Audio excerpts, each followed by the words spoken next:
Hey everyone, it's Marissa. Good morning. It's Thursday. I totally forgot to record this video yesterday, so it is Thursday morning and I wanted to say hello. And I have a project share. It's a really small project share, nothing too crazy. So I had a little tiny window of time to craft this past weekend, which was last weekend, and so I wanted to share with you some of the things that I used to make this, and it's a lot of the new goodies that I got. So the first thing is this Teresa Collins large rose. I think it's called a cabbage rose. I don't know if you could see it. There you go, you could see it. Cabbage rose embossing folder. And we had played with this at CHA, and I fell in love with it. And it's a big one, and this fits in my big shot. So, yeah, it's by Teresa Collins. It's a cabbage rose, and it opens up like a book, like this. And you can see it through my hand, but look at how pretty those flowers are.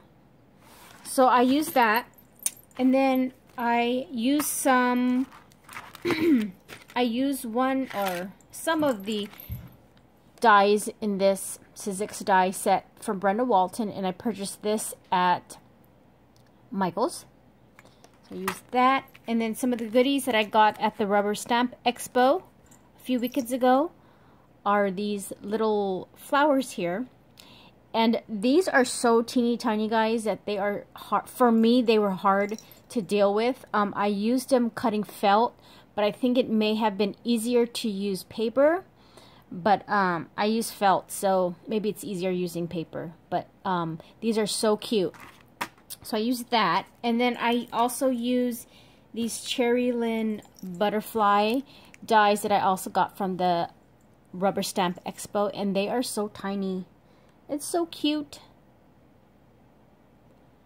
So I use that, and I use some vellum. So I'm going to go ahead and show you the project. I only made 2 cards. That's all I had time to do. So the first one is this. Look at how cute. And all I did was I got some vellum, and then I embossed it with the embossing folder. Can you see it? See how pretty that is, right? Here. And then I just,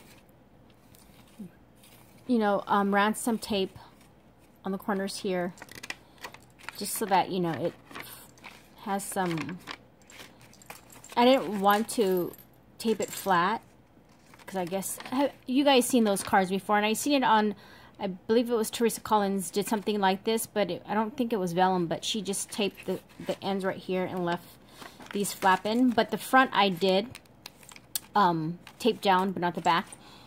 But as you can see here, I used the bike, and here's a cute little tiny butterflies, you guys, look at, and I stickled them in the little basket. And these are the really, don't mind my nails, these are the really tiny, tiny flowers that die makes. And I made it to look like it's in the basket. And then I stickled the basket. And then I have this banner. This is from Thickers. It says hi. And then I just added some gold Target trim. So that is the first card. And then the second card is similar. I used some, I forgot what paper I used. It's one of the new Michael papers. See? And then this is some blue vellum that I also got. I think I got this from Michael's a while back. So I thought it would turn out so pretty. And it gave the card interest with the design in the back of the paper. So, and I did the same thing with this one. And then I tied a piece of pink twine on the top. And I thought it came out cute. This is plain, and sometimes you don't always have to use sentiments on your cards, because this could be just because for any occasion. And then here's the flowers, or not the flowers, the butterflies, and I put 3 layers, as you can see, just to give it dimension. So I put 3 layers, stickled it. Here's the basket, and some more. These are different types of flowers. Look at how cute. These are so stinking cute, you guys. Look at how tiny they are compared to my nail. Super tiny. So those are the cards that I was able to do last week, and hopefully it's going to be another busy weekend here, so hopefully I'll have time to craft just a tiny bit. So I hope everybody had a great week, and I will talk to you guys later. Bye for now. Thanks for watching.